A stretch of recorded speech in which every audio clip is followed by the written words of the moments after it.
ini fase-fase yang krusial menurut saya untuk sekarang ini kita memakai topik-topik internasional, katakanlah local is the new global, inclusivity, segala macam. Bisnis itu sebenarnya kita banget. Itu harus kita manfaatin. Kalau saya sesimpel itu. Tapi masalahnya itu jadi diskursus lokal aja juga masih sulit. Oke. Misalnya saya bicara tentang teman-teman dengan teman-teman branding gitu, ngomong inclusivity segala macam itu juga masih belum, ya nggak tangible gitu, nggak tangible enough for them gitu. Mas Handoko, terima kasih sudah mampir ke kanal ini. Saya mau mulai dari satu kejadian ya. Saya lihat baru-baru kan ketemu dengan Menteri Keuangan Bu Sri Mulyani bicara tentang penataan ya kawasan Lapangan Banteng, dan seperti kita tahu ibu kota akan pindah ke Kalimantan dan Jakarta ini kemungkinan akan lengang gitu ya karena kantor-kantor kemudian pindah. Boleh komentar sedikit nggak Mas soal itu? Apa sih gitu bayangan Mas Handoko nanti Jakarta ke depan pasca ibu kota pindah ke Kalimantan? Ya, oke, thank you undangannya dulu sebelumnya. Jadi menurut saya menarik ya kalau kita bicara kota gitu, apalagi ini Jakarta gitu ya sebagai epicentrum bisnis, epicentrum kebudayaan. Nggak kebayang gitu ya akan ditinggal gitu ya, ibu kotanya akan berpindah gitu, dan saya rasa sebagai epicentrum dia harus punya energi yang kuat gitu ya, dan menurut saya energi yang kuat itu ya harus kita hubungkan dengan momentum hari ini. Hari ini di mana sebenarnya terjadi perubahan yang sangat kuat gitu menurut saya ketika kita bicara soal isu global ya, isu-isu lingkungan, isu-isu ekonomi baru, isu-isu kebudayaan, kemanusiaan, dan saya rasa mungkin ini kesempatan justru untuk menata ulang gitu ya sebuah epicentrum yang bernama Jakarta gitu menjadi sebuah kekuatan yang memiliki momentum kuat untuk menjadi sesuatu gitu ya, dibandingkan dengan kota-kota yang ada di dunia gitu. Karena kita tahu kota-kota di dunia sudah punya cara atau punya metode untuk katakanlah ukuran kebahagiaan, pemajuan kebudayaan segala macam itu kan kelihatan ya, terasa ya secara global gitu. Jadi saya rasa ini sebuah peluang, justru saya melihatnya seperti itu. Jadi kita bicara tentang redefinisi Jakarta dalam pengertian karena biasanya orang bilang it's a big warehouse gitu, kayak gudang besar segala macam ada gitu, tapi karakter dari Jakarta ini nggak begitu nampak gitu ya. Jadi kalau misalnya Mas Handoko bayangin ke depan ini, apa sih story Jakarta gitu yang kira-kira bisa mengena ya, membuat redefinisi itu jadi mungkin gitu? Ya, saya harus menghubungkan dengan branding sebenarnya. Ya. Kalau kita ngomong Jakarta itu kan ya harus ngomong soal city branding gitu ya. Kalau kita ngomong branding hari ini sebenarnya kita harus bicara tentang purpose ya. Tujuan purpose Jakarta ini apa sih gitu ya? Purpose kota itu apa sih gitu. Nah, itu yang menurut saya harus diredefinisi, dan dengan segala macam aset yang dimiliki itu, dia tidak bisa tadi yang dibilang sebagai gudang gitu, menjadi warehouse, tapi dia harus memiliki visi dan dia harus memiliki narasi yang kuat gitu, yang inspiring gitu, yang memberi inspirasi bagi penghuninya. Karena purpose based branding itu ya hampir sama ya, purpose based atau purpose based city branding dalam hal ini. Nah, ini yang menurut saya harus diredefinisi, dan dalam hal ini ya mau tidak mau harus melibatkan banyak stakeholder ya, karena kalau kita ngomong kota kan stakeholdernya kan macam-macam ya. Hari ini kita harus bicara soal publik ya. Publik ini saya membayangkan sebuah tatanan kota ini publik harus bicara lebih kuat gitu, harus lebih eksis, lebih jelas gitu, harus memberi warna purpose yang lebih kuat menurut saya. Dan itu ada di visi kota yang baru Jakarta, apalagi ditinggalkan sebagai ibu kota gitu. Jadi ya ini juga bidang keahlian Mas Handoko ya, ngomong soal story gitu ya. Jadi kayak storytelling kan jadinya penting ya. Dia bukan cuma sekedar untuk bikin barang itu laku gitu ya, tetapi menciptakan kebutuhan ya, terus kemudian juga membuat publik ya, kayak semacam menjadi bagian ya dari story itu. Bisa cerita nggak sih Mas gitu? Kalau orang soalnya banyak ngomong soal storynomics gitu ya, istilah itu bolak-balik dipakai, tapi apa sih sebenarnya? Sebenarnya ada perubahan branding yang saya harus masuk dari branding dulu ya, yang cukup signifikan. Ketika dulu branding itu dibentuk secara top down ya, secara komunikasi searah sehingga menjejalkan positioning atau klaim atau apapun itu ke publik gitu ya, termasuk kotanya positioningnya seperti ini gitu kan. Nah, tapi sekarang menjadi berubah ketika justru partisipasi publik yang disertai dengan gerakan-gerakan kemanusiaan, humanity menjadi dasar utama dari branding itu sendiri. Nah, dalam hal ini kalau kita ngomong soal kota dan hubungannya dengan ekonomi, sebenarnya ya kita harus bicara soal isu-isu yang ada di kota itu sendiri gitu ya. Dan itu isu ini sebenarnya universal ya, isu-isu yang global ya, isu-isu yang berhubungan dengan ya diversity, yang sering orang bilang ya inclusivity, humanity, dan mungkin authenticity juga. Autentisitas dari Jakarta ini apa gitu. Dan itulah yang sebenarnya harus kita cari karena kekuatannya di situ. Core value dari kota itu di situ gitu. Kalau kita beranjak dari disiplin branding, memang disiplin branding sering diartikan menjadi sesuatu yang katakanlah di sini sih sebagai sesuatu ini upaya untuk jualan nih gitu. Padahal menurut saya tidak. Disiplin branding ini sebenarnya disiplin dari semangat authenticity yang harus dikeluarkan gitu. Dan ini sekali lagi peluang sebenarnya untuk meredefinisi Jakarta seperti apa gitu. Dan itu menjadi diskusi yang sangat menarik harusnya dan perlu proses gitu ya. Jadi, sama seperti kota-kota lain, seperti ya Amsterdam atau case-case Porto mungkin ya Barcelona segala macam. Itu kan begitu kuat gitu ya, aset-aset kebudayaannya dibangun, Melbourne segala macam ya. Saya rasa peluangnya besar. Jadi ya ini soal siapa yang jadi mendrive kan sebetulnya ya gitu kayak. Betul. Kalau dalam proses yang tadi dibilang berarti ini mestinya stakeholder juga lebih luas ya. Jadi nggak mungkin diserahkan katakanlah orang punya duit gitu ya. Betul. Corporate interest segala macam perlu masuk gitu ya. Tetapi sebenarnya juga memberi peluang buat si publik ya ikut memaknai gitu. Betul. Nah ini kan kayaknya easier said than done gitu ya. Maksudnya kita sering ngomong soal itu kan gitu. Tapi pengalaman Mas Handoko sendiri dah. Kan ada filosofi kopi beberapa. Bisa cerita nggak gimana sih pelibatan stakeholder itu? Ya, memang dari pengalaman saya di Indonesia katakanlah ya. Karena kita hidup di Indonesia. Kalau kita ngomong public participatory itu sangat melelahkan sejujurnya. Ya kayak misalnya pengalaman yang cukup kecil ya ketika mulai dengan filosofi kopi katakanlah waktu itu kita melempar sebuah pendekatan yang kita bilang sebagai user generated content. Jadi kita dalam tanda petik walaupun sejujurnya masih ada unsur gimmick juga ya waktu itu ya, tapi dengan user generated content itu kita pengen melibatkan publik sebenarnya dalam pemilihan logonya, kostum untuk film, layout untuk interior segala macam dalam skala yang kecil aja itu merepotkan karena melaksanakannya juga tidak sesederhana itu. Katakanlah misalnya, apakah kita kopinya benar-benar waktu itu ya, apakah benar-benar bisa ditanggungjawabkan secara kultural, sosial segala macam kan kriterianya banyak kan. Berarti harus dekat sekali dengan kebun kopi, petani segala macam. Itu kan sebuah PR, sebuah effort yang sangat besar gitu ya. Dan bayangkan ketika skalanya misalnya diperbesar gitu ya, katakanlah M Block gitu ya, dan kawasan gitu ya, dan kota gitu. Jadi memang butuh multidisiplin ya, yang cukup kuat gitu untuk membangun seperti itu.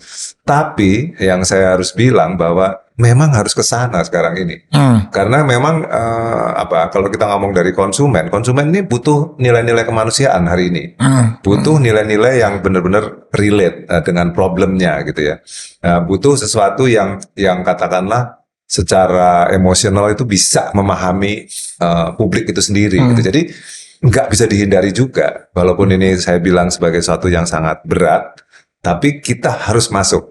Itu yang menjadi challenge sebenarnya. Sebagai bisnis gimana? Maksudnya pendekatan ini kan Ya kalau dari perspektifnya orang yang cari untung gitu ya, misalnya kayak film, ya ngapain sih repot bikin kopi yang disukai orang segala macam gitu. Kalau prop kan lebih banyak lihat, oke, warnanya kira-kira masuk nggak gitu. Ini kan berarti ada apa namanya, usaha tambahan ya gitu ya, extra effort gitu ya untuk membuat ini. Secara ya itulah, sebagai orang bisnis ya, Mas Handoko juga orang bisnis ya, maksudnya itu hitungannya masih masuk nggak sih? Ya, ini pertanyaan yang sulit dijawab.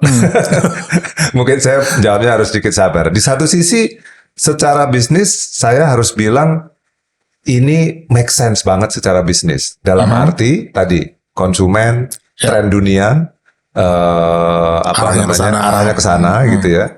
Tapi kalau ketika saya harus bilang untuk mengconvince misalnya nih investor yang biasanya lebih jangka pendek, dan untuk diajak ngomong yang lebih panjang, yang lebih ideal segala macam rada susah, itu menjadi challenging. Jadi sebenarnya posisinya memang harus ke sana. Saya bilang mungkin gini, intinya big corporation internasional itu arahnya ke sana. Tapi para investor belum tentu bisa membayangkan seperti arah yang mau kita tuju, katakanlah seperti itu kan. Karena ada target-target jangka pendek kan yang memang harus dipenuhi, yang harus kejar setoran lah kasarnya gitu. Betul. Ya. Tapi dalam konteks visi itu arahnya ke sana. Jadi kalau kita nggak ke sana akan semakin ketinggalan Indonesia. Itu yang menjadi apa ya? Kenapa saya bilang sebagai sulit dijawab tadi, karena rada antara sedih dan ada peluang, tapi juga PR-nya berat, perlu ada apa ya, passion untuk mensupport idealisme ini gitu. Idealisme yang sebenarnya tidak muluk-muluk menurut saya. Karena kan kita ngerasa kan planet jerit segala macam persoalan sosial, lingkungan dan isu-isu internasional kan juga udah menyambut itu ya, SDGs dan lain-lain. Jadi menurut saya sesuatu yang harus kita jalani dan kita harus sabar untuk menjelaskan ini ke pihak lain. Menurut saya itu challenge-nya. Terus-menerus gitu. Dari pengalaman selama ini Mas, kan misalnya bicara generasi ya. Kita lihat sekarang kan ada pertumbuhan kelas menengah baru ya. Usia muda ya, mereka udah terlibat di dalam bisnis. Pengalaman selama ini ada perbedaan nggak gitu secara generasi gitu? Misalnya kalau tadi ya mau coba meyakinkan orang bahwa ini jalan panjang nih, investasinya bukan cuma sekarang bikin barang besok dapat duit gitu ya, tetapi ada investment yang cukup panjang. Pengalaman selama ini siapa yang biasanya cepat menangkap ini gitu? Ide ini ya, belum tentu dia akan masuk ya, tapi paling nggak akan setuju pada mungkin ada dua jawaban antara cara meyakinkan gitu ya. Mungkin saya mulai dengan cara meyakinkan. Cara meyakinkan yang paling gampang memang pakai anak muda. Karena anak muda juga mungkin kalau diajak terlalu serius, terlalu ilmiah gitu ya, terlalu berat gitu juga males juga gitu ya kasarnya gitu ya. Jadi kita mungkin ngomongnya lebih anak-anak muda sekarang tuh lebih suka pakai kain loh, pakai sarung gitu, karena kelihatan culture gitu, keren gitu ya. Dan ini benar-benar lihat tuh di internasional juga ya, fashion Afrika itu disambut Stella McCartney juga sangat positif terhadap ini fenomena, misalnya siapa, Pharrell Williams gitu ya, yang sekarang tiba-tiba justru bayangkan ya, Pharrell Williams itu sosok yang katakanlah street art, tapi masuk di kalau nggak salah Louis Vuitton di Louis Vuitton. Maksudnya itu kan sesuatu yang mendekatkan itu ya, mendekatkan kayak betul. Nyambung.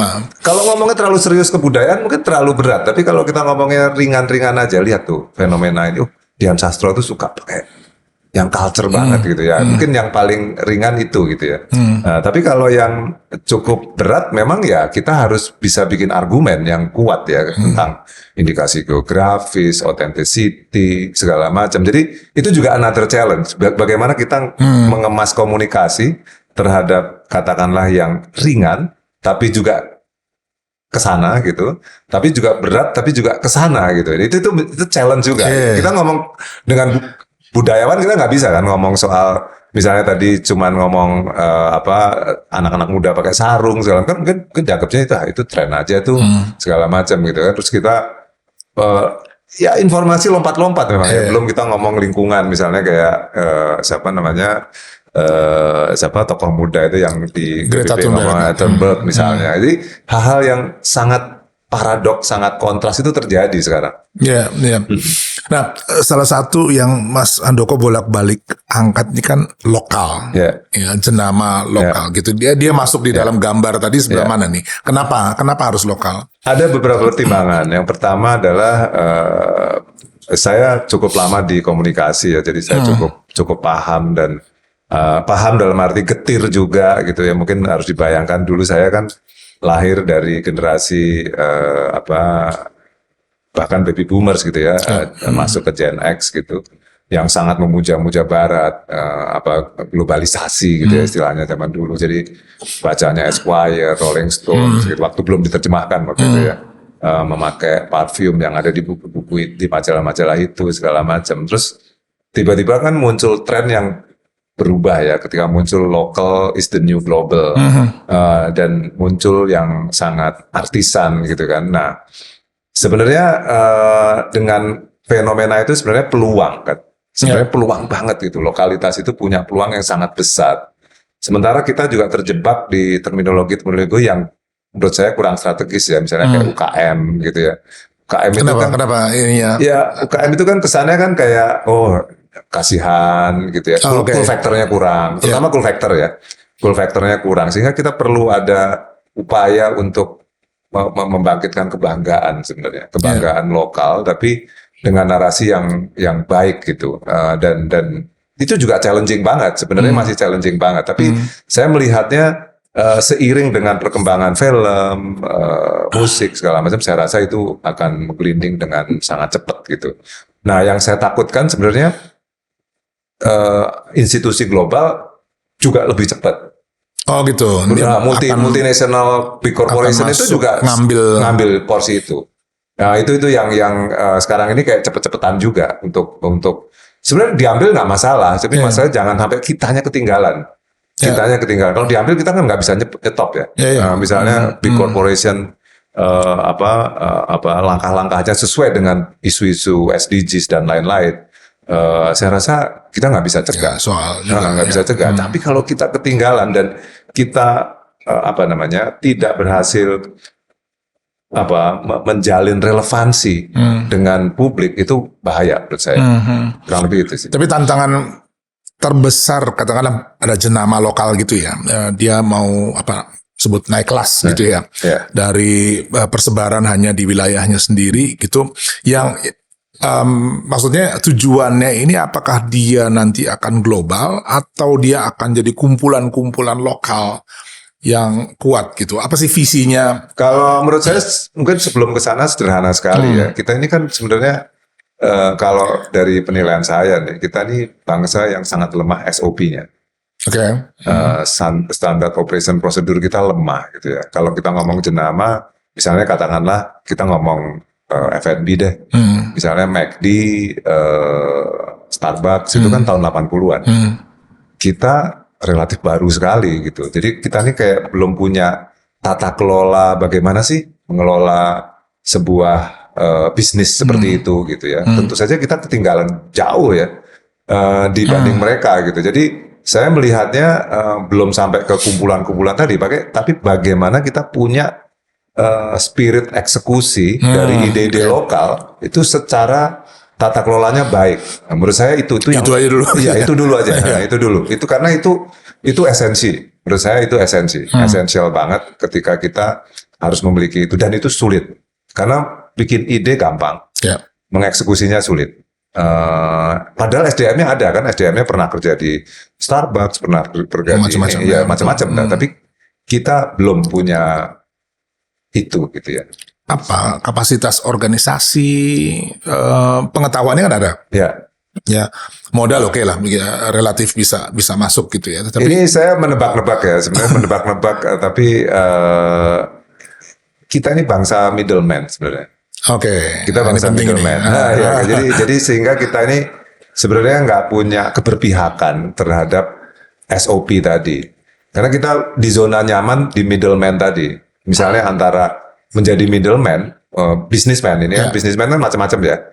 Kalau bisnis kan pasti profit ya orientasinya. Karena sebagai middleman tadi, akan lebih cepat dia kalau dia sebagai middleman aja.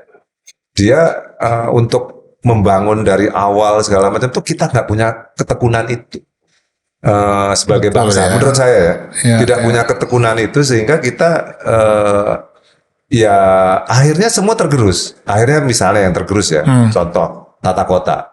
Tata kota menjadi tergerus karena itu tadi lebih mudah. Misalnya ada daerah baru perumahan, ya lebih mudah untuk menyerap spirit middleman tadi dibanding dengan menyerap ciptakan sesuatu yang benar baru terus kemudian ekosistem yang baik, tata kelolanya baik, segala macam dengan kelokalan dan karakter otentisitas kita. Kalau kita ngomong ekonomi Pancasila misalnya itu menjadi jauh karena kita mentalitasnya nggak ke sana, nggak berpihak ke sana. Makanya kalau menurut saya nih, to be fair, nggak bisa diserahkan ke bisnismennya aja, tapi harus problem bersama. Pengelola kota, pengelola bisnis, pengelola ini kan sebenarnya kan bersama. Kalau nggak, mana bisa? Kita mau, saya katakanlah nyayangin Starbucks gitu. Dari segi persepsi mungkin bisa, tapi dari segi tata kelola, saya ragu. Jadi ini saya kira ini yang penting tuh ya soal middleman itu tadi ini perantara gitu ya. Jadi ya pasti kita akan terkait dengan inovasi ya, kemampuan untuk melakukan inovasi produk dan segala macam ya, ketaatan pada SOP ya, semua issues itu sebetulnya juga karena tadi ya mentalitasnya lebih banyak kayak menjembatani, mengatarai orang daripada mengambil tanggung jawab gitu ya untuk bikin sesuatu yang betul. Yang besar, misalnya katakanlah misalnya korporasi dalam tanda petik middleman itu punya SOP untuk gimana bisnisnya jalan. Dia kan mungkin R&D-nya lebih senang memasukkan sesuatu dari luar daripada SOP-nya misalnya membuat R&D untuk membangun sesuatu yang baru. Padahal potensi untuk membangun yang baru itu sangat luar biasa besar dan bisa sustain. Tapi saya rasa pragmatismenya lebih memilih ke hal seperti itu gitu. Jadi saya kadang-kadang juga mikir kayaknya kita harus ada pragmatisme baru tapi yang berpihak. Pragmatisme baru yang berpihak itu ya tadi mungkin harus cool factor, lebih pop segala macam. Tapi masih ketemu idealismenya gitu. Kurang lebih seperti itu. Dan jadi ini ya membawa kita pada satu isu ya. Jadi kayak Mas Handoko juga terlibat banyak di Cipta Ruang kan ya. Betul. Dan ini kan kalau tadi branding satu produk kita lagi mikirin segala macam. Kalau Cipta Ruang ini kan jauh lebih kompleks gitu ya. Betul. Pengalaman dengan M-Block, Post-Block, kemudian di fabrik ya, di Lokananta dan beberapa tempat yang lain gitu. Itu yang paling krusial gitu ya, kalau orang mulai berpikir tentang bagaimana caranya melakukan Cipta Ruang tuh dari mana startnya itu, memulainya itu? Ya, kalau menurut saya satu memang ada purpose, tapi juga harus juga paham tentang potensi ya. Paling mudah adalah sebenarnya contoh M-Block. Itu contoh yang harusnya bisa menginspirasi kita gitu bahwa kita punya potensi yang sangat besar. M-Block itu potensinya adalah culture Jakarta Selatan sebenarnya, kultur Jakarta Selatan, di mana kultur kreatif itu kan sangat Jakarta Selatan, kan, Mas, dan itu masih hidup. Jadi sebenarnya intinya adalah assessment awalnya adalah potensinya di lingkungan itu apa, gitu. Karena itu yang tidak terkalahkan sebenarnya. Kalau kita dan itu sebenarnya juga katakanlah lebih terjangkau gitu ya dibandingkan, saya bayangkan ya kalau kita katakanlah developer membuat satu area dengan nama baru, dengan konsep baru, itu kan biayanya luar biasa besar ya. Tapi kalau itu tadi dengan pendekatan human centric sebut saja gitu ya, yang atau social centric atau antropologi segala macam, itu sebenarnya menjadi lebih mudah ketika kita menghidupkan kultur Jaksel gitu ya. Dalam hal ini Jaksel dekat dengan musik misalnya, dekat dengan seni gitu segala macam, desain segala macam, itu menjadi lebih mudah gitu. Plus ditambah dengan purpose. Purpose-nya adalah kan kita sebenarnya kan butuh etalase gitu. Kita butuh ruang untuk bisa lokal ini dapat tempat gitu, karena kan selama ini nggak dapat tempat. Sebenarnya dari dua elemen itu sebenarnya cukup ideal untuk dijalankan gitu ya, walaupun tidak mudah juga menjalankannya. Betul. Tapi paling tidak itu menjadi awalan yang baik, dan di daerah sebenarnya banyak sekali tempat, potensi juga banyak. Sebenarnya itu contoh paling sederhana yang bisa di. Sekarang M Block udah berapa tahun sih? Dari awal Hampir 5 tahun, 2019 akhir tahun 2019 berdiri sebelum pandemi, tapi setelah belum setahun terus langsung pandemi kan. Iya sih, betul ya. Jadi Kepotong itu ya. lumayan terpukul sebenarnya, tapi secara placemaking menjadi conversation yang menarik sih. Sekarang Ya, betul. Dia trafficnya saya lihat juga lumayan, tapi ya. dari ide awal ya, saya ingat kan waktu itu juga sebenarnya ada beberapa tempat yang dipikirkan waktu itu ya, waktu betul, awal betul, kan betul, ya, sempat ke Lokananta, terus betul, kemudian mendapat betul. kesempatan dari Peruri. Jadi ada unsur cepat mengambil opportunity gitu yang tersedia kan gitu ya. Nah, dari rancangan awal dan kemudian perkembangan 5 tahun tuh deviasinya pengembangan itu seberapa jauh sih gitu. Ini saya cuma mikir gitu, kalau ada orang lain mau mulai gitu ya, dia kan mesti menyiapkan diri ya secara itu ada pergeseran nggak gitu dari tentu ada ya. Tentu ada. Sebagai contoh misalnya tadi misalnya kesiapan dari jenama-jenama lokal, terus misalnya faktor-faktor komunitas, pendekatan komunitasnya berhasil atau tidak, itu juga menjadi PR yang sangat besar, karena ini kan effortnya kan besar ya. Bagaimana kita bisa mengorkestrasi sebuah tempat yang bisa dibilang sebagai gerakan ya. Ini kan gerakan lokalitas gitu ya. Dan itu seperti apa gitu, dan sangat dinamis ya, pada perjalanannya itu sangat dinamis. Yang terjadi di M Block, di Post Block, GNM Block segala macam itu sangat dinamis sebenarnya. Dan menurut saya sebuah exercise yang sangat baik sih kita menjalankan hal seperti ini, karena pembelajarannya banyak sekali. Saya nggak bisa bilang bahwa semuanya ideal, semuanya baik, tapi intinya adalah menurut saya potensi untuk digerakkan sebagai sebuah pendekatan komunal itu besar sekali potensinya. Makanya kita perlu ada upaya-upaya yang lebih serius gitu ya, membawa ke dunia pendidikan, kampus, bikin buku segala macam, mungkin semacam lab lah ya. Itu penting banget untuk ditindaklanjuti. Dan ini eksklusif ya, jenama lokal ya, yang masuk ke sana. Betul. Jadi memang sangat membatasi sangat ya. Membatasi ya, betul. Nilai itu di-share nggak gitu oleh, maksudnya semua yang terlibat di sana gitu ya, bahwa ada semangat yang sama gitu. Seberapa? Sangat di-share, sangat di-share. Itu sangat di-share, dan walaupun sekali lagi itu berat gitu ya, karena kan berarti kan ada unsur mendidiknya terhadap si tenant ya. Kita kan ada pola curation juga kan, kurasi baik itu tenant segala macam ya. Jadi otomatis di-share, karena kan setiap kita buka tempat baru kita selalu mengumumkan untuk jenama lokal, terus ada proses kurasi. Kita lihat presentasinya segala macam. Jadi cukup kuat. Saya soalnya membayangkan aja gitu ya, untuk orang bertahan, survive, katakanlah jualan sesuatu di sana aja udah satu soal sendiri kan. Terus kemudian ada tambahan nih gitu ya, mesti ngurusin value, tapi balance itu masih mungkin gitu ya. Masih.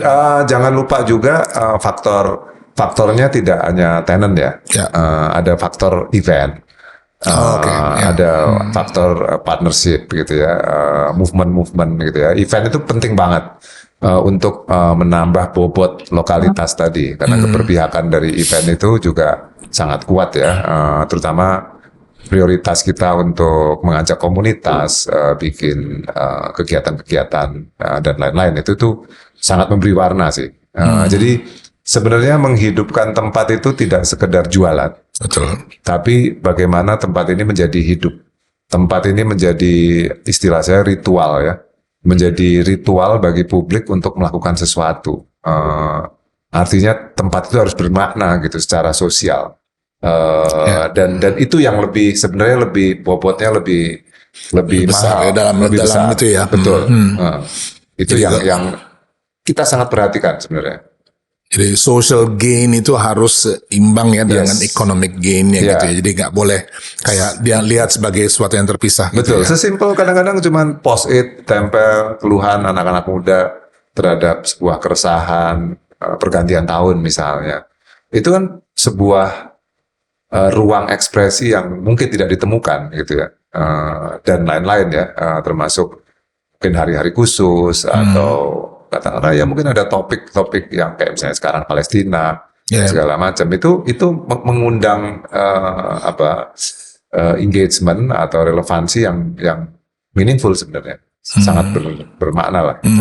Sebagai kembali saya banyak bertanya soal tadi ya soal aspek bisnis ya, karena ini kan kayak satu social economic project ya, tapi sosialnya juga kandungannya cukup gede gitu ya. Saya cuma terpikir misalnya untuk si jenama lokalnya sendiri secara ekonomi, pendekatannya yang saya tangkap dan Mas Handoko juga tadi bilang ini kan agak beda dengan pendekatan UKM ya, yang benar-benar kayak ngelatih produk, jualan cepet dan seterusnya gitu ya. Tetapi kalau misalnya sekarang kita bandingkan gitu ya, dua berjalan pada ini yang sama dengan katakanlah effort yang sama. Dia ini yang punya kandungan sosial ini gain yang dia peroleh gitu, itu kira-kira sama atau enggak sih gitu? Apa sih daya tarik itu? Pertanyaan sebenarnya adalah apa sih daya tariknya orang untuk terlibat di dalam proyek ini gitu? Sebenarnya daya tariknya atau common interestnya ya sebenarnya kesamaannya adalah tadi nggak adanya ruang bagi lokalitas. Itu yang menjadi secara sentimen itu menjadi tumbuh di situ. Karena kan bayangkan ya, kita kan tidak kayak nggak dapat tempat di mall lah kasarnya gitu. Dengan tiba-tiba dapat tempat itu kan itu udah sesuatu yang sangat penting gitu ya, dapat panggung. Nah, tiba-tiba dapat panggung itu kan sesuatu yang sangat positif gitu. Karena saya ngalamin sendiri dengan filosofi kopi, misalnya kalau saya boleh cerita yang lebih personal gitu. Filosofi kopi kan dulu kan sering banget ditolak di mall, ditolak ya, di mall atau jangan kan di mall, di MRT pernah ditolak. Kita diminta bikin proposal, kita udah semangat. Saya Angga waktu itu, wah ini ya game changer nih MRT nih gitu. Kita bikin, nggak dikabarin, tahu-tahu ya yang ada kita tahu lah di dalam situ kedai kopi apa gitu ya. Rasa sakit hati itu muncul sebenarnya ketika di M Block. Tapi kan rasa sakit hati itu kan mewakili banyak orang. Dan banyak orang itu merasa, wah ini ternyata ada sebuah alternatif yang lebih, ya secara ekonomi lebih ringan, tapi juga ada panggung gitu, ada kayak ada spotlight gitu. Tiba-tiba ada spotlight tentang lokalitas. Tapi juga jangan lupa, hal ini juga ada tren ini kan terjadi di belahan dunia manapun juga. Betul. Ya di Bangkok, di segala macam itu kan muncul. Jadi kayak kerinduan itu, menurut saya sih bukan sesuatu yang baru ya sebenarnya. Menurut saya bukan sesuatu yang baru. Cuman kita kapan memulainya itu yang menjadi menarik gitu kan. Dan ini sekali lagi juga berhubungan dengan momentum. Momentum makers kita muncul segala macam. Itu juga itu fenomena penting ya. Fenomena gitu, penting. Gak berdiri sendiri dia. Jadi sebetulnya pertemuan dari sekian banyak arus ya gitu ya pada saat bersamaan. Nah saya pengen tahu Mas, kalau pemilihan ya, kita udah lihat ada M Block, Post Block gitu. Ada nggak sih misalnya sekarang ini dasar pemikirannya gitu? Kenapa sih lokasi tertentu yang dipilih gitu ya?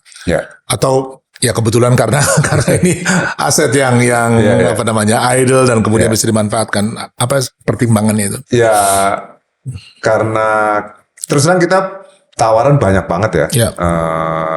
Kemarin tuh kita hitung hampir 100 ya tawaran tempat itu yang kita masuk ke list kita gitu, dan tidak serta-merta kita terima gitu ya karena keterbatasan tenaga juga. Tapi juga yang tadi menyambung pertanyaan tadi, ya tentu tidak semua tempat otomatis bisa digarap ya. Pasti ada nilai-nilai atau ada disiplin yang atau SOP atau apapun yang menjadi patokan. Pertama adalah kita disiplinnya adalah baca skena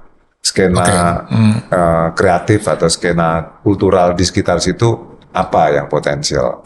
Itu yang menjadi patokan sehingga kita bisa melanjutkan atau tidak, misalnya sebuah tempat itu akan kita garap atau tidak gitu, kurang lebih seperti itu. Jadi tidak semudah kita harus karena tempatnya bagus, bangunannya bagus, terus otomatis kita garap. Kita harus mempertimbangkan Membaca itu dulu ya, apa sih yang tersedia gitu, dan memang biasanya kita datang ke komunitas-komunitas, kita datang ke skena-skena kota itu gitu, kita ngobrol, termasuk kita ngobrol tentu dengan, kalau di kota lain tuh Pemkot gitu ya, wali kota segala macam gitu, dan ya nggak semua kita jalankan. Ya. Tapi ini benar-benar cara berbeda ya untuk jalanin kegiatan ini, karena ya dalam pekerjaan saya kita banyak pemikiran tentang adaptive reuse dari bangunan heritage segala macam gitu ya. Tapi kalau ini kan udah real terjadi, sudah berjalan. Nah,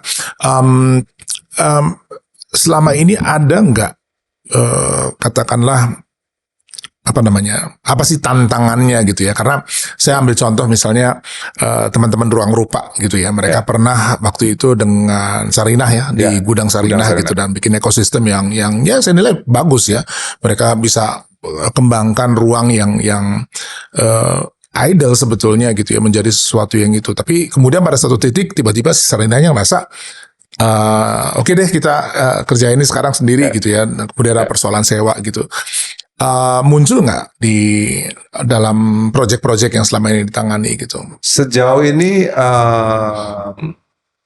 belum ya, mudah-mudahan nggak. Mudah-mudahan nggak. Tapi yang mungkin ya, kalau boleh saya jelaskan, ada beberapa pendekatan yang kita memang mungkin berbeda ya. Pertama adalah ada pendekatan finance. Ada orang finance yang disiplin gitu ya untuk menjalankan ini. Jadi walaupun tetap drive-nya ada di kultural gitu ya, kreatif gitu, tapi orang finance ini menjaga bener gitu ya dengan segala macam konsekuensinya ya. Dan juga aspek legal sebenarnya, administrasi. Jadi ya biasalah, dan juga audit segala macam gitu ya. Jadi disiplin korporasi sebenarnya sudah masuk dari awal. Itu yang coba kita garap ya. Saya ingat sekali pertama disiplin itu justru muncul dari, kalau saya pribadi di Filosofi Kopi dulu, ketika kita bikin filmnya, kita langsung meng-hire legal ya, untuk IP dan lain-lain ya. Ya mungkin hal yang bukannya ini mau kampanye pajak ya, bayar pajak segala macam, karena semuanya harus dikelola dengan korporasi gitu, pendekatan korporasi. Itu yang mungkin ya, kalau jadi intinya kita bukan sekedar cultural hub atau cultural movement, tapi juga sebuah bentukan yang bisa ditanggungjawabkan secara korporasi. Ya, itu ya, karena pada akhirnya kan ya, kalau misalnya sebagai pemilik aset misalnya, saya punya aset gitu ya, terus ada project social economic ini yang sangat bagus. Pada akhirnya kan juga pasti akan ada pertimbangan, ini seberapa sih sebenarnya bisa membawa sebagai tanggung jawab itu kan, ketegangan itu kan selalu ada ya gitu ya. Karena orang akan hitung aset ya per meter persegi udah begitu aja kan, jadi bukan soal tadi ya values dan segala macam. Tapi sejauh ini sih masih oke, dan si pemilik aset menangkap dimensi sosial tadi itu ya. Menangkap.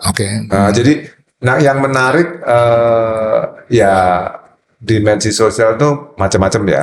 Ada yang sesimpel, yang paling sederhana adalah daripada tempat itu mangkrak nggak dipakai, kelihatan buruk bagi yang punya tempat gitu misalnya. Itu yang paling minimal tuh. Tapi yang lebih maksimal ya tadi, ternyata menghasilkan uang. Nanti lebih meningkat lagi. Memang harapannya juga akan lebih meningkat lagi begitu udah dijalankan ya. Tapi intinya adalah muncul benefit lah.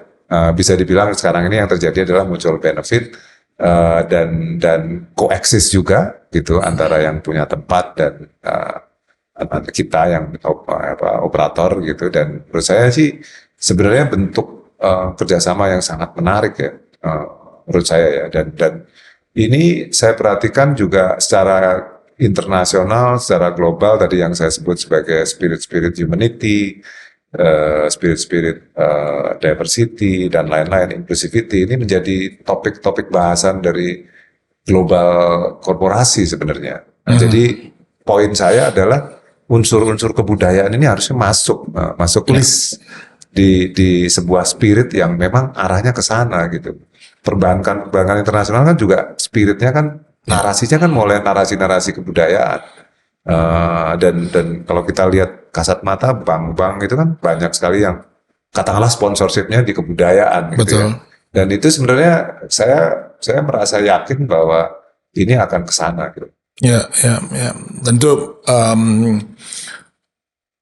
kalau dalam pengalaman Mas Handoko selama ini mulai di teman-teman sendiri ya gitu, itu mulai tumbuh nggak sih sebenarnya arah seperti ini ya, pemikiran seperti ini gitu. Karena saya lihat project-projectnya kan sebetulnya kayak di beberapa kota orang mulai ya memanfaatkan satu dua bangunan kayak gitu-gitu ya. Tapi boleh nggak sekarang kita bilang ini sudah mulai menjadi gerakan lah gitu di antara. Kalau saya perhatikan memang sudah menjadi gerakan, tapi saya masih harus ngecek apakah disiplin tadi katakanlah secara korporasi, disiplin SOP itu saya masih ragu. Tapi semangat untuk bikin karena ini kebutuhan itu sangat kuat hari ini. Jadi justru menurut saya ada alasan kuat untuk kita harus menyambut ini menjadi sebuah gerakan yang lebih sustain gitu. Saya takutnya kalau ini menjadi sekedar angin-anginan aja gitu. Jadi ini yang sebenarnya jadi PR kita ya. Karena kita butuh ekosistem ini tumbuh sih sejujurnya. Betul. Ekosistem ini tumbuh, percaya dirinya akan tumbuh gitu kan. Karena dengan percaya diri tumbuh, otomatis paling tidak kan sekarang kan kalau saya lihat ya pemain-pemain besar kalau kita ngomong commercial space itu saya melihat mereka pasti meriset tempat-tempat seperti Adblock atau mungkin dulu sebelumnya filosofi kopi gitu ya, dilihat sebagai sebuah insight. Oh ini insight itu kuat sekali di big corporation sekarang. Bahwa insight ini menjadi tren, menjadi sebuah rute yang harus dijalankan gitu. Tapi saya takutnya ini hanya dijadiin seperti itu. Cuma diapropriasi aja gitu. Tapi habis itu trennya akan berjalan, tapi ya itu yang paling saya sih terus terang gelisah soal itu ya. Nggak rela aja gitu kalau itu nggak jadi benar-benar kekuatan. Di sinilah menurut saya kerjasama beberapa pihak itu penting. Ya. Ini saya kebetulan lagi baca-baca ya tentang perjalanan Jakarta dari waktu ke waktu gitu. 60-an, 70-an kita hanya punya Sarinah, ya 70-an ada Aldiron Jakarta ya. Tiba-tiba 90-an nih seperti ledakan ya gitu ya. Tumbuh di mana-mana di semua tempat-tempat strategis gitu ya, bermunculan mall-mall. Mas Handoko sekarang memulai sesuatu yang berbeda gitu ya, adaptive reuse, jadi bukan bikin baru gitu ya, tetapi memanfaatkan yang lama. Dan pada akhirnya menurut hemat saya gitu ya, kalau ini diperluas, diperbanyak tadi ya dengan syarat tentunya SOP corporate, hitungannya semuanya masuk gitu kan, akan berpengaruh juga nih terhadap tata kota ya pada akhirnya gitu ya. Dan tadi ya semangat inklusif, dimensi sosialnya menjadi tinggi dan seterusnya. Di teman-teman yang selama ini menjalankan gitu ya, punya bayangan nggak sih kota di masa mendatang gitu ya? Katakanlah sekarang 2045 gitu ya, jadi 100 tahun kemerdekaan tuh apa sih bayangannya gitu ya? Karena skenario yang untuk Jakarta ya, kalau misalnya kita biarkan sekarang seperti adanya, pemisahan sosial akan tinggi ya, kesenjangan ya antara orang yang tinggal itu ya, gentrifikasi sekarang terjadi di mana-mana gitu ya, dan ada juga yang komentar gitu, ini post blok dan segala macam ini malah membuat value-nya tuh semakin naik. Iklim akan serius sekali Jakarta, tenggelam berapa sentimeter setiap tahun gitu ya. Jadi apa sih 2045 gitu ya kalau Mas Handoko? Saya tentu nggak berani klaim yang bukan bidang saya ya, tapi paling tidak saya kalau di kalangan brand lah katakanlah kalangan brand ya. Kalau di kalangan arsitek saya nggak berani, tapi ya mungkin saya berani cerita sedikit. Tapi di kalangan brand dulu yang mungkin jadi core saya gitu ya. Saya harus jujur nggak ada diskursus tentang apa sih kota di tahun 2045 dan korporasi seperti apa itu saya nggak yakin ada gitu ya. Diskusi itu nggak ada lah gitu ya. Misalnya kita bandingin, saya kan kalau kita buka-buka di tulisan-tulisan gitu ya, kayak ada misalnya di Instagram Business of Fashion gitu kan, sering di situ ada semacam analisa gitu ya, yang berhubungan dengan future consumers gitu ya, habitnya segala macam, kematian mall segala macam, perubahan people, the way bagaimana cara mereka berbelanja itu kan berubah sama sekali gitu. Kita nggak pernah punya itu. Jadi kita selalu mengekor sebenarnya, lebih mengekor. Misalnya kayak saya pun masih mengekor. Oh, beritanya seperti ini. Jadi kita memang belum ada energi untuk melakukan riset sendiri gitu. Karena kita sendiri mungkin belum terlalu kokoh gitu. Kan kita ini kalau saya kadang-kadang juga mikir ke belakang tadi, kalau dibandingkan tahun segini, tahun 60, tahun 70, 80 gitu. Saya kadang-kadang membayangkan kita nih sebagai bangsa makers tuh kayak dimatikan gitu. Dulu kayak zaman saya SMA gitu, dulu ada assembling gitu ya, misalnya motor gitu ya. Itu kan makers nggak ada waktu itu. Tukang masang. Tukang rangkai gitu. Tukang buat sepatu juga udah semakin nggak ada gitu. Dulu kan masih ada servis sepatu segala macam. Nah, sekarang kan muncul lagi kan era makers kan. Tapi makersnya kayak tidak berhubungan dengan dulu. Kalau misalnya tukang kayunya dulu sama sekarang saya nggak tahu ya, nyambung apakah atau ada enggak. Kelanjutan atau enggak. Maksudnya secara SOP itu nggak nyambung gitu. Sementara kita punya kewajiban untuk menganalisa ke depan gitu. Sementara ini aja belum terlalu jejak gitu. Kalau saya membayangkannya seperti itu. Jadi memang ini fase-fase yang krusial menurut saya untuk sekarang ini. Kita memakai topik-topik internasional, katakanlah local is the new global, inclusivity, segala macam. Bisnis itu sebenarnya kita banget. Itu harus kita manfaatin. Kalau saya sesimpel itu. Tapi masalahnya itu jadi diskursus lokal aja juga masih sulit. Misalnya saya bicara tentang teman-teman branding gitu, ngomong inclusivity segala macam, itu juga masih belum, nggak tangible gitu, nggak tangible enough for them gitu. Jadi sangat pragmatis gitu, sangat pragmatis. Jadi kalau makanya saya tertarik dengan praktek baik segala macam itu, karena memang kita harus mungkin mulai dari situ. Praktek-praktek baik itu kita harus tumbuhkan lagi gitu di para makers, para entrepreneurs gitu ya, culturalpreneurs segala macam itu harus ditumbuhkan lagi. Biar ada contoh, biar mereka juga bisa lihat kemana sih gitu ya. Dan percaya dirinya muncul. Ya, saya kira itu isu besar ya. Soal percaya diri itu ya. Jadi kayak gak yakin nih dengan apa yang sebenarnya mereka lakukan. Sangat besar. Dan itu juga sebenarnya kalau saya pribadi senang karena design thinking juga berubah secara global. Design thinking kan mengacu ke humanity juga kan, human centric itu kan muncul. Jadi ya sebenarnya momentum lah gitu, bisa dibilang seperti itu. Ada perbedaan nggak Mas karakter ya, misalnya Mas Handoko di Medan gitu ya, Jakarta dengan Padang yang selama ini dikerjakan gitu ya. Maksudnya boleh cerita apa sih ininya yang spesifik gitu? Terus terang saya menjadi belajar sih.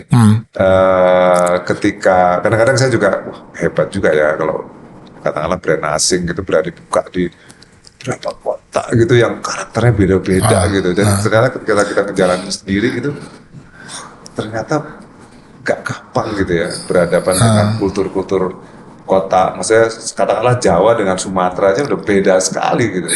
Antara Jakarta dengan Jogja juga beda sekali. Jakarta dengan Surabaya beda sekali.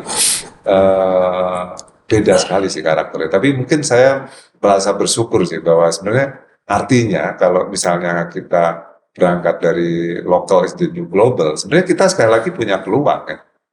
Untuk pendekatan-pendekatan yang lebih localized sebenarnya. Karena lebih mengenal dan punya pengalaman dan tren top down itu kan mulai berkurang kan. Berarti kan pasti problem itu dialamin juga oleh pelaku-pelaku besar. Tapi soal komunitas ya, misalnya kan banyak anak muda ya yang tergabung ya di beberapa proyek ini gitu. Saya nggak tahu, ini asumsi saja ya, karena deraan media sosial ya, mereka sekarang kurang lebih kan ada di level yang sama ya. Input, komunikasi, akses pada segala macam itu kan sebenarnya boleh dibilang rata di kota-kota besar ini gitu. Tapi pertanyaannya, warna lokalnya dari katakanlah anak muda di Medan gitu ya, dengan anak muda di Padang gitu, seberapa perbedaannya sehingga katakanlah isu lokal tuh benar-benar berakar kan gitu. Tidak berarti seperti itu. Sedihnya tidak berarti seperti itu. Tadi kalau dicerita soal hubungannya dengan lokalitas ya, tadi kan diceritakan misalnya tadi soal tahun 70-an, tahun 80-an, mall segala macam. Ini karena ketidakmerataan Indonesia, justru yang di luar Jawa atau di daerah itu masih haus yang namanya mall. Oke. Jadi justru lokalitas itu kurang kuat, justru lagi terpinggirkannya karena kebutuhan dia saya ngelihatnya, mereka harus ngalamin dulu ya mall seperti apa gitu. Melewati soal urban ini dulu gitu, terus ada baru masa itu yang justru berat. Kalau Jakarta kan seru karena sinisme terhadap mall kan sudah kuat sekali. Gerakan tanpa mall itu kan udah muncul, saya ingat banget ya dari tahun mungkin sebelum tahun 2018, 2000 itu udah muncul ya, 2015 bahkan udah muncul gitu, weekend tanpa mall waktu itu saya ingat ya. Nah, tapi kalau kita ngomong daerah enggak terjadi dulu dong, keadilan dulu dong, kita ngalamin dulu.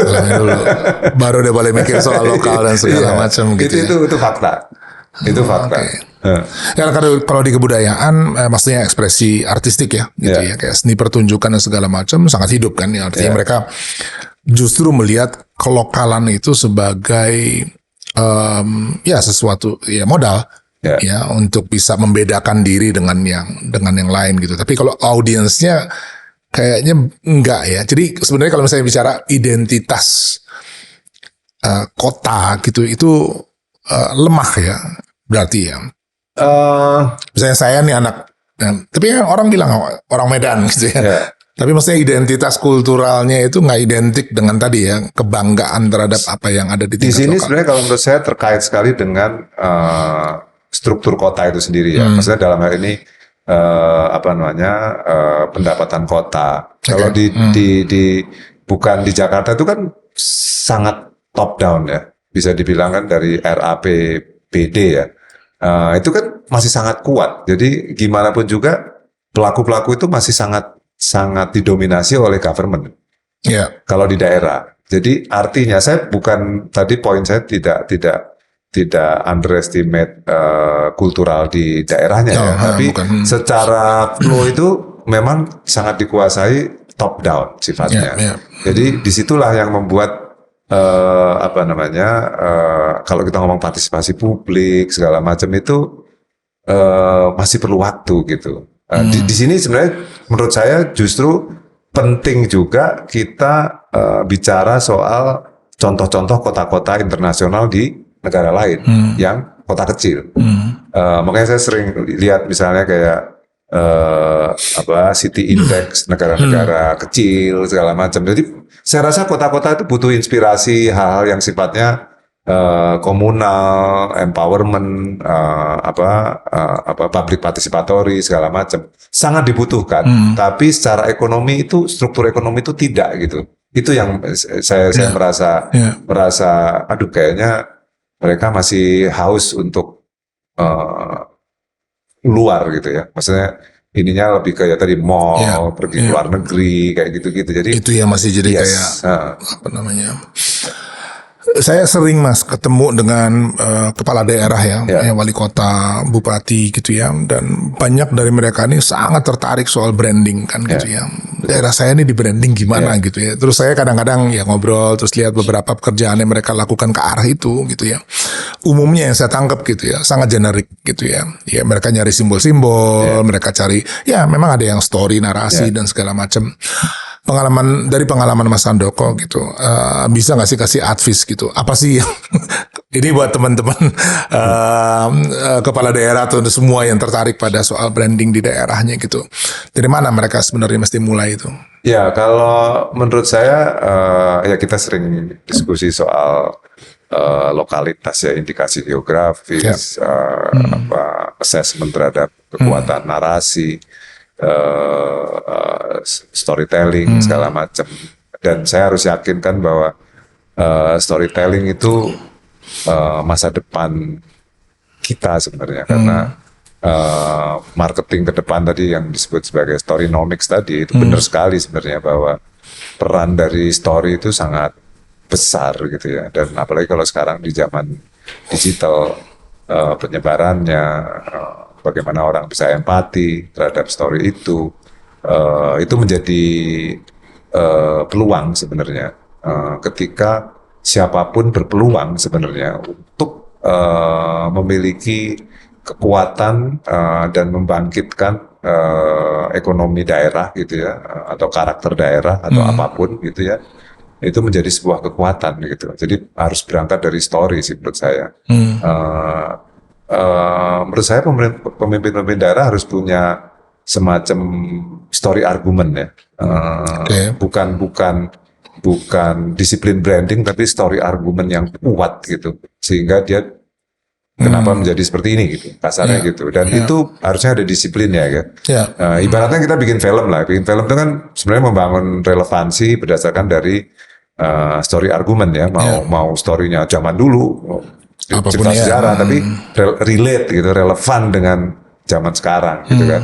Apapun lah, desain juga seperti itu kan. Story argumennya apa gitu. Dan kota, menurut saya kita kekuatannya di situ gitu. Story argumen kita itu sebenarnya potensi kuatnya itu besar sekali gitu. Nah, ada soal yang sering kita hadapi ya dalam proses diskusi kayak begini. Story-nya terlalu banyak. Ya. Kita punya terlalu banyak cerita gitu, mau angkat macam-macam lah gitu ya. Maksudnya harus ada ketegaan memilih gitu ya, terus kemudian menyisihkan yang lain dengan yang satu ini, dan bagaimana cara melakukannya? Ya, ketegaan memilih dan harus bisa berpikir strategis sih menurut saya. Ya karena kalau kita ngomong story kan hari ini kan tidak sekedar story yang untuk orang-orang pintar, tapi kan juga story untuk publik, strategis posisinya sehingga gampang diterima, segala macam ya. Dan story itu kan juga harus ada implementasinya ya. Misalnya story-nya rempah gitu. Misalnya nih contoh. Terus implementasinya untuk bisa dirasakan, untuk bisa trafficnya di drive, untuk bisa menjadi berita ke internasional atau ke kota lain, itu kan journey-nya itu kan harus diatur benar gitu. Jadi step-step komunikasi juga menurut saya sangat penting, dan sekarang ini semakin penting, istilahnya lebih engaging gitu ya, lebih experience based, segala macam. Jadi layaknya sebuah film ya, skenario-nya harus benar-benar ditata gitu. Setelah kita benar-benar story yang sangat solid tadi. Story-nya bisa pendek gitu, story-nya sebenarnya bisa singkat gitu, dan gak usah terlalu panjang, tapi melaksanakannya, memikatnya segala macam itu harus ada rancangannya sebenarnya. Itu yang disiplin itu yang kita masih belum punya SOP tadi ya. Cenderung malas untuk ini gimana sih caranya gitu, step-stepnya seperti apa gitu segala macam. Itu seninya di situ sih. Dan disiplin tadi ya terhadap dan benar nggak boleh terlalu banyak, termasuk aktivitasnya. Nggak boleh terlalu, harus fokus gitu kan. Ketika misalnya ngomong rempah tadi seperti apa gitu kan. Atau misalnya Gayo kota kopi, Takengon kota kopi, terus seperti apa, harus step-stepnya seperti apa, itu kan harusnya lebih, implementasinya harus lebih kuat. Ya justru itu kita kan lihat ya, kota musik, terus ada kota apa, tapi kemudian kegiatannya seperti kayak terlalu diverse gitu ya, terus kayak akhirnya nggak nangkep ya itu karena semua ada problem gitu. tadi ya, karena betul. disiplin ke story itu. Terakhir Mas, ini pertanyaan yang mungkin sangat tidak kreatif untuk orang kreatif. Mas Handoko kan studinya beda sama sekali nih, gitu ya, kesejahteraan sosial gitu. Tapi kemudian ending up maker, place making dan seterusnya gitu. Trajektori ini Mas, di dalam perjalanannya gitu itu apa sih yang dipelajari gitu ya, maksudnya menambah segala macam pengetahuan tuh apa bidang-bidang yang paling krusial rasanya untuk keperluan ini? Ya mungkin saya cerita dari SMA kali ya. SMP dulu, malah justru SMP saya itu seneng gambar sebenarnya dulu, seneng gambar, tapi saya di Jawa Timur di daerah. Saya dulu SMP SMA di Ponorogo ya, Jawa Timur, kota kecil gitu. Dan zaman itu nggak apa ya, untuk jadi seniman atau menjadi sekolah seni rupa itu kayaknya orang tua kan jauh ya. Jadi waktu itu ya masuknya ke FISIP UI gitu ya, FISIP UI jurusan kesejahteraan sosial, dan ya masih tetap senang gambar gitu ya, senang berkreasi gitu, dan akhirnya jadi desainer, jadi art director, jadi fotografer, semua pernah dicoba lah. Karena mungkin ada bakat gitu, ada kesenangan lah, bukan bakat mungkin ya, senang sekali gitu gambar gitu. Nah, yang menarik justru ilmu FISIP dan kesejahteraan sosial itu memperkaya saya sih, menurut saya ya, karena jadi ada tetap ya, betul, sangat karena ada unsur antropologi, sosiologi, dan yang saya senang ada community development, topik-topiknya kan soal itu ya, jadi menarik sekali gitu bagi saya waktu itu belajar soal itu, walaupun saya kuliahnya juga sambil kerja waktu itu. Jadi akhirnya ya belajar macam-macam sih di sana ya. Jadi kalau ditanya desainer tapi nggak punya ijazah desainer gitu ya, pernah nge-direct film apa iklan gitu, film iklan, tapi juga ya belajar sendiri gitu. Jadi mungkin akhirnya saya mungkin yang paling deket akhirnya ya kayak storyteller ya.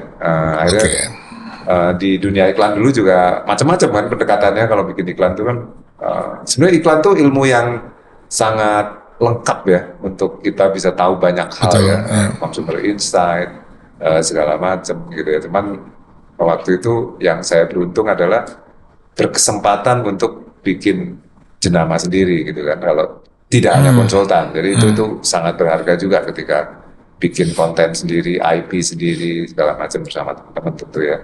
Tapi itu memberi pelajaran yang sangat mahal gitu ya, dan akhirnya menyenangkan ya, menjadi lebih apa ya, kayak never ending gitu. Kalau kita ngomong dunia kreatif, dunia kultural gitu, kayak sesuatu yang wah ini masih seru nih, wah ada yang seru lagi nih, ada yang baru lagi nih, ada tren baru. Baca ini, baca itu gitu, jadi sangat menyenangkan. Jadi self learningnya banyak ya sebetulnya banyak di dalam proses itu ya. Banyak sekali. Sampai hari ini yang paling menyenangkan itu sih. Nah, saya suka baca, suka nulis juga gitu, jadi di situ yang menjadi dunia kreatif mungkin menarik. Makasih banyak Mas Handoko. Sama-sama. Sudah kena mampir gitu. Nanti kita ngomong lagi ya obrolan tentang Jakarta ke depan. Oke, makasih Mas. Thank you.